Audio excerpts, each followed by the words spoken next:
Hey you guys, it's Peter, and welcome to my channel, Peterisms, where I tell stories of my life and just little things that I have learned as I have grown into the person that I am today. And Boo Radley is, he's acting like a crazy guy, running around the house and running around everywhere. We just went outside, and yeah, he's running around and running around and running around like a little puppy dog. Aren't you, Boo Radley? So anyway, I thought I would get on here today and read a few meditations. I actually looked up the meditations in one of the books, The Journey to the Heart by Melody Beattie, and I really liked the title of the meditation, which is Honor the Process of Spiritual Growth. So I think I'm going to read that. I didn't actually look up the meditation in the language of letting go. Let's see what it is. January 19th. January 19th. Oh, yesterday was gratitude. Today is owning our power. I talk about gratitude so often on here, and this owning our power is really, really long. So let's go with what my gut is, and let's read Honor the Process of Spiritual Growth. January 19th. Don't wait for things to change. The change you're waiting for will come from within you. Start to nurture yourself through each stage of your evolution, your spiritual growth. Waiting for things to change is a tiresome, irritating process. But embracing our own emotions and growth is exciting. It can become a positive challenge that turns life into a vital, interactive process. The moment we surrender to this process, something happens. If we feel an emotion, an old, stuck, hardened chunk of emotion, or a new one that has arisen along the path, we can release it and the belief attached to it. I am unlovable. Life has to be hard. I deserve to be punished. When we release the emotion and the belief, our body shifts. That is so true. It detoxifies, changes. A new lesson then emerges. We discover we can choose joy, freedom, or forgiveness. The lessons that can emerge are as unique as our old beliefs. We wrestle with each new lesson as it grows and appears in many different forms, on the job, in loving relationships, in all the arenas of our lives. Soon we come to new conclusions about ourselves, about life. I am lovable. I am creatively feeling what God and the universe have to offer me. I am free. I can bring my full essence and energy before the world. Then when we change, when our beliefs change, our lives change. The change we've been waiting for happens, but it happens as a result of our own evolutionary process, not because we waited for something or someone in our lives outside of ourselves to change. Trust this process of change, honor it, respect it, revere it. You no longer have to wait for something to happen. Something is happening right now within you. Welcome the changes that can be yours. Let life help you as you take an active part in creating these changes. Let the process become living, interactive, and magical. Wow. Wow. This meditation is so powerful on so many levels.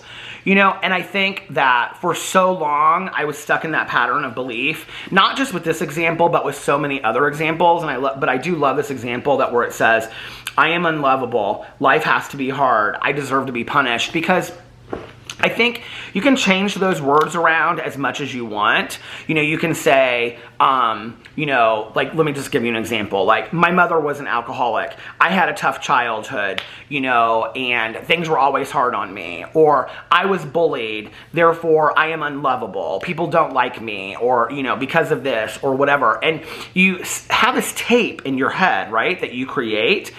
And so then that tape starts becoming this permanent record in your head that just goes around and around and around. And every situation you encounter, whether it's a work situation or friendship or meeting a new person that could be your friend, which I think that's been the hardest thing for me through the years, is as soon as I meet somebody, I immediately go into that role of, well, this person's not going to like me because of A, B, C, or D, or this person's not going to want to be friends with me, or yada, yada, yada, right?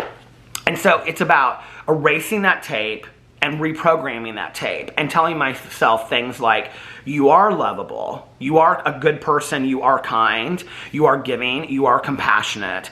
But then I think it also, this is something that I realized, I would say, in just the last 2 to 3 years. It's one thing I think to tell yourself you're a good person, you're a kind person, you're a compassionate person, it's a different thing to tell yourself you're a good person, but then in your head also have good actions to back that up. And that's where I talk about, on a daily basis, working to be the best version of ourselves that we can be. It's a different thing to say, I'm a kind, caring, compassionate person, and then it's a different thing to say, I'm a kind, caring, compassionate person, and in your head have examples to back that up. You don't tell people those examples, but just to know, like, I'm trying to act on this. And then that's where we try to be the best versions of ourselves that we can be, because then I think that we can see that. We can feel the action. And that's what this meditation is talking about.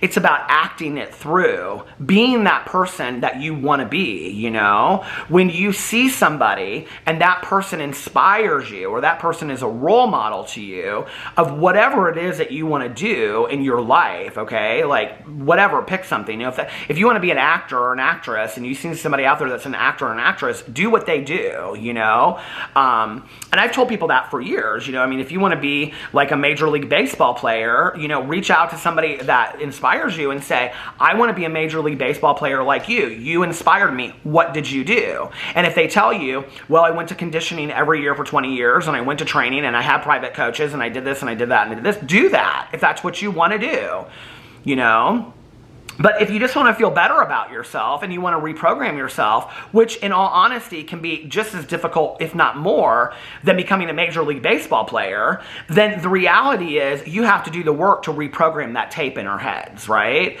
Because that tape is there and it's constantly running, telling you that you're not good enough, that you're not lovable, that nobody loves you, that you're never going to have good things, that you're not deserving of good things. And so many of us live very long lives believing that to be true, believing that we're not, worthy of good things happening to us, when that's just crap, right? The reality is this, okay? I hate to say this. I don't even know what I'm going to title this video yet. But the reality is that if you weren't a person that wanted to improve yourself on some level, or you weren't a person that wanted to be a better version of yourself in some way, shape, or form, or you didn't want to work on something about yourself, you wouldn't be watching an 8 or 10 minute video of me reading meditations from Melody Beatty. You just wouldn't, okay? You'd probably be, scrolling through TikTok and looking at funny videos or something. This isn't where you'd be spending your time, That's the reality. It's like when people come to 12-step programs and they're like, well, I don't know that if I really have a problem or not. And I'm like, well, the reality is you ended up in a 12-step program, so that might be something to think about, I'm just saying, like, maybe you don't belong here, but that you at least ended up here, so that might be something to think about. The fact that you're watching a video on trying to improve yourself, might tell you that you need to not be so hard on yourself, and you need to rewrite this tape in your head. For years, I had this very long tape.